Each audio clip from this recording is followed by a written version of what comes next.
Arrestimi i Bajramit, dhoma e avokatisë, ngjarje pa precedent, një avokati hiqet liria për shkak të fjalës së lirë. Policia e Elbasanit ka arrestuar një avokat shtetasin Ulian Barjami me akuzën për kërcënim ndaj një prokurori në sallën e gjyqit. Avokati po mbronte të dyshuarin Maksim Lika në gjykatën e Elbasanit, i cili u arrestua së fundmi në kuadër të një aksioni në Elbasan. Lidhur me këtë ngjarje ka reaguar edhe dhoma e avokatisë. Ja dhe reagimi. Dhoma kombëtare e avokatisë së Shqipërisë dënon me forcë arrestimin e avokatit Ulian Barjami nga Policia e Elbasanit. Ulian Barjami nga Policia e Elbasanit.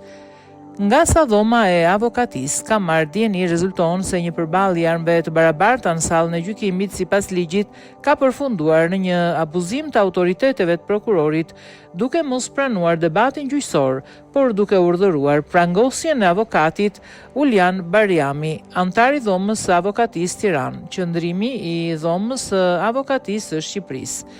Kemi të bëjmë me arrestimin e avokatit për shkak të deklarimeve të tij në kuadrin e mbrojtjes në sallën e gjyqit, duke u trajtuar deklarata e tij se do të bëj kallëzim për falsifikim provash kundër prokurorit, si kanosje dhe kundërshtim i prokurorit.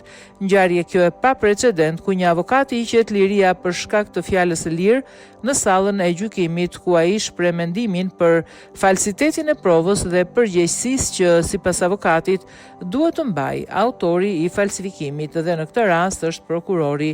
Dhoma e avokatisë bën thirrje inspektorit të lartë të drejtësisë, Këshillit të lartë të prokurorisë si dhe prokurorisë përgjithshme të veprojë urgjentisht për këtë rast flagrant arbitrariteti dhe shkelje të hapur të ligjit. Kjo pasi dhoma, duke u bazuar në kuadrin ligjor dhe Kushtetutën e Shqipërisë, ende beson se jemi Republika e Shqipërisë, një shtet me drejtësi të bazuar në prova dhe fakte, dhe jo në një republikë të prokurorëve. Kryetari i dhomës së avokatisë së Shqipërisë, profesor doktor Maksim Haxhia.